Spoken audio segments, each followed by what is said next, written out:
Gracias, Cristina. Entonces le pasamos la palabra a Paz Guarderas de la Universidad Salesiana. Por favor. Muchas gracias. Y bueno, creo que la crisis empezó ya a poner sobre el tapete la temática de la que yo también quiero hablar. Y bueno, también quiero agradecer el que se haya abierto este espacio para debatir este tema que me parece que tiene en este momento una vigencia muy importante, y principalmente porque somos pocas las que estamos batallando dentro de las universidades para lograr erradicar esta situación del acoso sexual, y necesitamos cada vez más una alianza con toda la sociedad civil, no solamente dentro del movimiento feminista, sino en general dentro de la sociedad. Yo voy entonces a partir esta exposición de algunos elementos. Primero voy a plantear brevemente una cuestión de contexto, de qué pasa con las mujeres en el ámbito educativo. Luego voy a evidenciar algunos resultados preliminares de investigaciones exploratorias que hemos hecho sobre la temática de acoso sexual. De allí partiré para una suerte de delimitación breve del concepto y de las reflexiones que hemos estado haciendo dentro de un colectivo también de feministas investigadoras. Y finalmente apuntaré hacia algunos avances y obstáculos en referencia a la intervención psicosocial, que entiendo también es una de las líneas de interés en este foro. Sobre el tema del contexto, creo que lo que quiero mostrar en esta primera gráfica es que efectivamente mujeres y hombres estamos accediendo a la educación. Podemos evidenciar que existe una brecha en referencia a la cuestión del analfabetismo. Sin embargo, en la educación superior la tendencia evidencia que somos más mujeres las que estamos dentro de las universidades, y adicionalmente somos las que tenemos mayor eficiencia terminal, es decir, que nos graduamos en el país. Otro dato que me parece importante plantear es que las mujeres estamos en educación, pero si pensamos en esto del trabajo remunerado y no remunerado, también podemos evidenciar que, además de estar en el ámbito educativo, si pasamos a la siguiente diapositiva, yo no sé quién está gestionando las diapositivas. Ah, ya, muy bien. Ya. Paso yo también. Entonces, el siguiente, anterior, gracias. El siguiente punto es pensar en el tema de la división sexual del trabajo, ¿no? Podemos mirar que las mujeres trabajamos, y esto conocemos muchas de nosotras, trabajamos 22 horas semanales más que los hombres, y somos las que nos dedicamos principalmente al trabajo no remunerado. ¿Qué significa esto? Significa que además de que estamos en las universidades, estamos trabajando y continuamos dedicándonos al trabajo no remunerado. Me interesa también mostrar esta diapositiva que da cuenta del aporte que hace el trabajo no remunerado a la economía de nuestro país. Podemos evidenciar que el aporte es mayor al de la producción petrolera, algo que es realmente importante.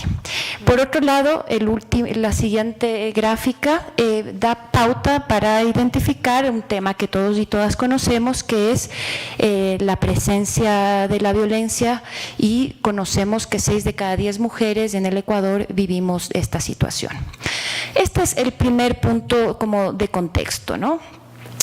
Me parece que es clave poder entender entonces al acoso sexual en este contexto. Es decir, el acoso sexual desde nuestra perspectiva, y digo nuestra porque lo que aquí presento también es fruto de una reflexión colectiva en la que hemos estado también trabajando con colegas de distintas universidades, de 7 universidades del país, es Flaxo, la Universidad Andina, el IAEN, la Católica de aquí de Quito, la Universidad de Cuenca, la Salesiana y la Universidad Central. Hemos estado generando una reflexión hacia adentro primero sobre qué sería esto del acoso sexual para poder entender sus especificidades, y entonces creemos que la clave para entender lo mismo que plantea Cristina es que el acoso sexual es un tipo de violencia de género que lo que plantea desde nuestra perspectiva es mantener al espacio universitario como un espacio hostil hacia las mujeres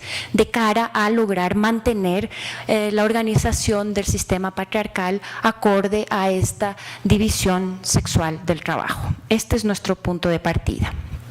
Gracias, Cris. Seguimos la siguiente. Una más. Bueno, aquí, si puedes pasar poquito a poco, te agradezco, Cris, porque son algunas investigaciones exploratorias que hemos hecho. Hemos realizado observaciones dentro de nuestras universidades en donde hemos evidenciado las prácticas y situaciones asociadas a la cuestión del acoso sexual que están sucediendo. Evidenciamos que en todas nuestras universidades hay situaciones de acoso sexual. Evidenciamos también que principalmente son las mujeres las que están enfrentando esta situación. Evidenciamos también que no solamente está asociada a la relación jerárquica docente-estudiante, sino que también aparecen las relaciones de compañerismo, digámoslo así, ¿no? Entre pares. Y adicionalmente que también los cuerpos feminizados también son objeto de acoso sexual. A partir de lo dicho, entonces, más adelante vamos a llegar a eso, pero a partir de lo que estoy exponiendo y presentando, hemos buscado el poder delimitar ¿qué es esto del acoso sexual? Yo creo que esa es una de las primeras cuestiones claves. Al respecto existen varias definiciones, ¿no? Si podemos pasar más adelante, más adelante. Ok, eso me estaba olvidando. Antes de la delimitación, hicimos también una investigación exploratoria en la que buscábamos identificar si las estudiantes universitarias y los estudiantes universitarios reconocían que era acoso sexual. Y es bien interesante porque identificamos que aproximadamente un 20% de los y las estudiantes no saben reconocer qué es el acoso sexual. Y que el 80%, si bien lo reconoce, tanto en hombres como mujeres, las prácticas de acoso sexual prevalecen dentro de las universidades.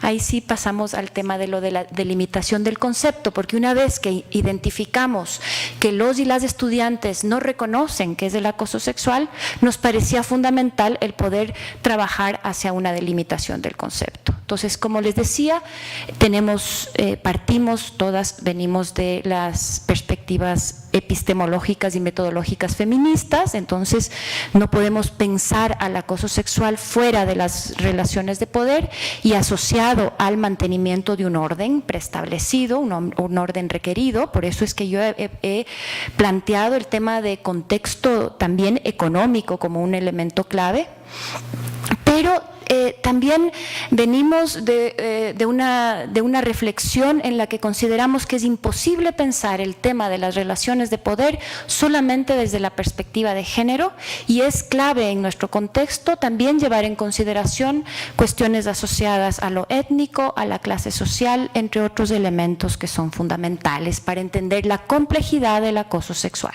¿Sí pasamos? El concepto es un concepto que emerge principalmente en el ámbito estadounidense y está, como ustedes verán en la definición, asociado a esta práctica que lo que busca y lo que pretende es establecer un espacio hostil hacia las mujeres principalmente. Si pasamos a la siguiente, podemos ver que en nuestro Código Orgánico Integral Penal también se contempla el tema del acoso sexual. Sin embargo, algo que, si bien es cierto, se lleva en cuenta, aquí son las relaciones de poder. Se reduce el tema de las relaciones de poder a la relación docente-estudiante, a la relación jerárquica institucional.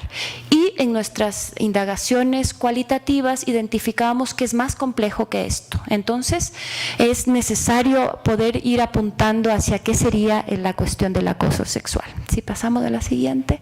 Entonces, lo que hicimos en un primer ejercicio fue elaborar este cuadrito que nos ha servido como una orientación para, a partir de ello, poder delimitar indicadores que den pauta de la presencia o la prevalencia de acoso sexual. Creemos que aquí hay como algunos puntos. Soy miope, así que voy a tener que ver para atrás. En primer lugar, que el contenido del acoso sexual está asociado a esto, a prácticas verbales y no verbales que tienen un contenido sexual en juego. En segundo lugar, está el tema de quienes reciben y quienes ejecutan el acoso sexual. Hemos podido identificar en nuestras investigaciones previas que, como les decía, aparece en las relaciones jerárquicas, pero no solamente en estas relaciones jerárquicas estudiante-docente, sino que se activa en otras relaciones jerárquicas. Por eso habíamos planteado que era fundamental poder pensar al acoso sexual reconociendo las relaciones jerárquicas de género, reconociendo las relaciones jerárquicas institucionales, pero también reconociendo las relaciones jerárquicas asociadas a las cuestiones étnicas y de clase, porque en nuestra y de orientación sexual, porque en nuestras indagaciones previas evidenciábamos que esto también está en juego en este proceso. El lugar donde sucede el acoso sexual no es solamente en el campus universitario. Pudimos ver que muchos docentes hacen uso más bien de espacios privados para la ejecución del acoso sexual, ¿sí? Esto yo creo que es importante porque es una alerta, ¿no?, para poder pensar justamente en el tema de la prevención y la atención, y la etcétera, que son los temas que también nos interesan. Los efectos, yo creo que esta es una cuestión clave también, es generar un malestar, una incomodidad, es promover un espacio de intimidación, principalmente hacia las mujeres, que esto es lo que hemos identificado en nuestras indagaciones, y adicionalmente hay dos elementos que están allí en juego. El uno es el ejercicio de poder, que Cris también claramente nos ha presentado, pero también está esta cuestión asociada a la satisfacción sexual de una de las partes, es decir, está asociada también a la construcción cultural de la sexualidad de hombres y mujeres, esta construcción desigual, ¿no?, y esta construcción violenta también que se ha hecho culturalmente sobre nuestra sexualidad. La otra cuestión, antes de pasar, es el tema de la frecuencia, ¿no? Esto es un dato también decidor, es decir, una situación que quizás, por ejemplo, pedir una cita a un estudiante. Si se sucede una sola vez, no es acoso sexual. Sin embargo, si es que esto es un acto que implica una insistencia, es acoso sexual. Mientras que si es que una sola vez un profesor le pide a un estudiante un favor sexual al cambio de una calificación, estamos claramente frente a una situación de acoso. Y si le pone del anterior para acordarme la última. Y claro, el tema aquí que creo que es justamente lo que la Cris también nos plantea y que para nosotras es muy decidor, pero que claro, que hay que reflexionar con profundidad sobre este tema, es que no es consentido. No, es decir, las personas que reciben acoso sexual han evidenciado con claridad que no es algo bienvenido, que no es consentido, que no es recíproco. Y sí, efectivamente, por un lado es muy complejo poder identificar esto, pero creo que allí está la clave también de la solución de esto. Es decir, por un lado creo que es un aprendizaje cultural asociado a la capacidad de poner límite frente a una situación que incomoda, que también tiene que ver con la capacidad de reconocer la incomodidad, porque muchas veces, como ha sido naturalizada este tipo de violencia, no reconocemos que nos incomoda. Pero creo que ahí está la clave, en reconocer lo que nos incomoda y en ser capaces de poner un límite frente a esto. Yo creo que ahí hay una cuestión que creo que es el desafío empezar a pensar en esto de una manera más compleja, como también la crisis nos invita a pensar. A partir de esto, entonces, de esta delimitación que hicimos, desarrollamos algo que nos parece importante, que es un instrumento para poder medir el acoso sexual. Veníamos identificando desde el 2016, ¿no?, que la temática del acoso sexual estaba siendo visibilizada principalmente en la Universidad Central, ¿no?, la Universidad Pública de Quito, y mirábamos cómo las estudiantes y docentes hicieron un importante ejercicio de visibilización de esto a través de los medios de comunicación, de actos simbólicos en distintos espacios. Se llevaron a cabo las primeras denuncias, que fueron muy importantes y han marcado un hito. Cris nos ha contado de un caso específico.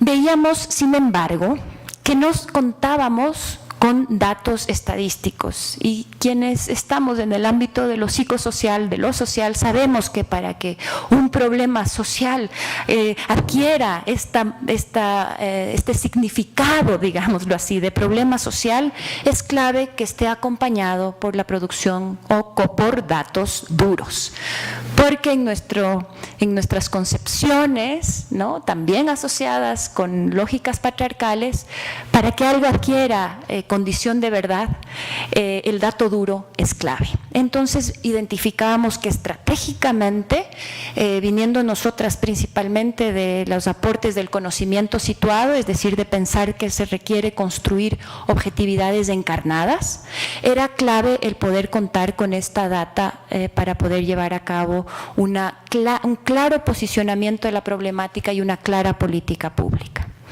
Finalmente, el tercer elemento clave en ese proceso de convertir a un fenómeno, un problema social, es el que la sociedad civil pueda tener esta visión o la claridad de que estamos hablando de un problema social y no de una demanda descabellada de un grupo de mujeres. Otro avance que desde mi perspectiva es fruto de este proceso, por un lado el proceso de la coalición que Cris nos ha comentado, por otro lado este proceso de articulación interuniversitaria en el ámbito de la investigación, empezó a generar una presión, digamos, a nivel de las políticas nacionales, hacia CENESID y hacia el CES, y a partir de ese posicionamiento que también venía, como yo les decía, de las estudiantes desde el 2016, el CES establece la necesidad de contar con protocolos instar, no estoy segura si es que es la palabra, sugiere a las distintas universidades que debían desarrollar estos protocolos de atención en casos de violencia de género y acoso sexual particularmente. Creo que es un avance importante, sin embargo reconocemos que no es suficiente, porque en el momento en que los protocolos empiezan a operar dentro de nuestras universidades, miramos que hay miles de formas de sortear las rutas que están estipuladas en estos protocolos, porque hay dentro de las universidades acuerdos implícitos de protección hacia los agresores. Y esto realmente ha sido algo con lo que nos hemos encontrado cotidianamente. La coalición, por lo tanto, yo creo que también es un avance porque permitió generar un proceso de exigibilidad desde la sociedad civil, pero también de continencia, de apoyo a las personas que están enfrentando esta situación. Y yo creo que eso también ha sido un avance significativo. Los desafíos son múltiples, si es que pasamos a la última de las diapositivas. Los desafíos creo que son la última, muchos, pero creería yo que el primer elemento clave es el que logremos pensar en que la universidad debe generar un proceso de transformación cultural, ¿no? Es decir, la universidad se supone que es un espacio de transformación social, ¿no? Pero finalmente está siendo un espacio de producción y de reproducción de relaciones asimétricas, patriarcales, que generan sufrimiento.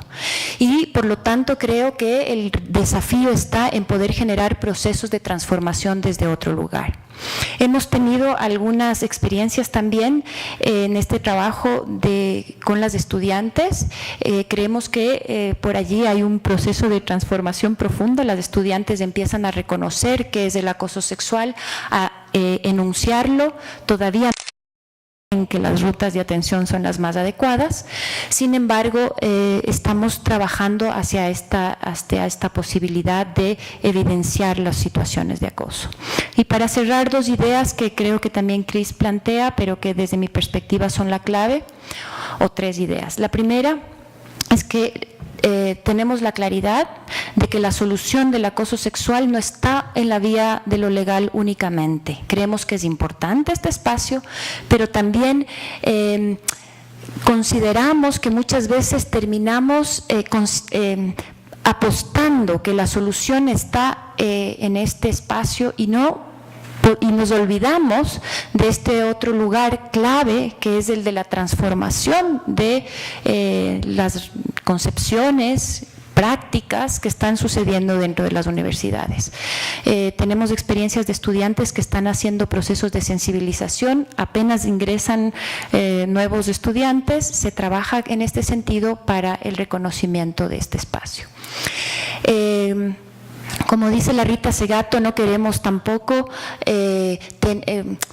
tener prácticas patriarcales para evitar esta situación. Buscamos que esta situación se transforme desde otros lugares, no solamente desde el punitivismo, que creería yo que no es el objetivo que nos hemos planteado para la solución del acoso sexual. Y justo, muchas gracias.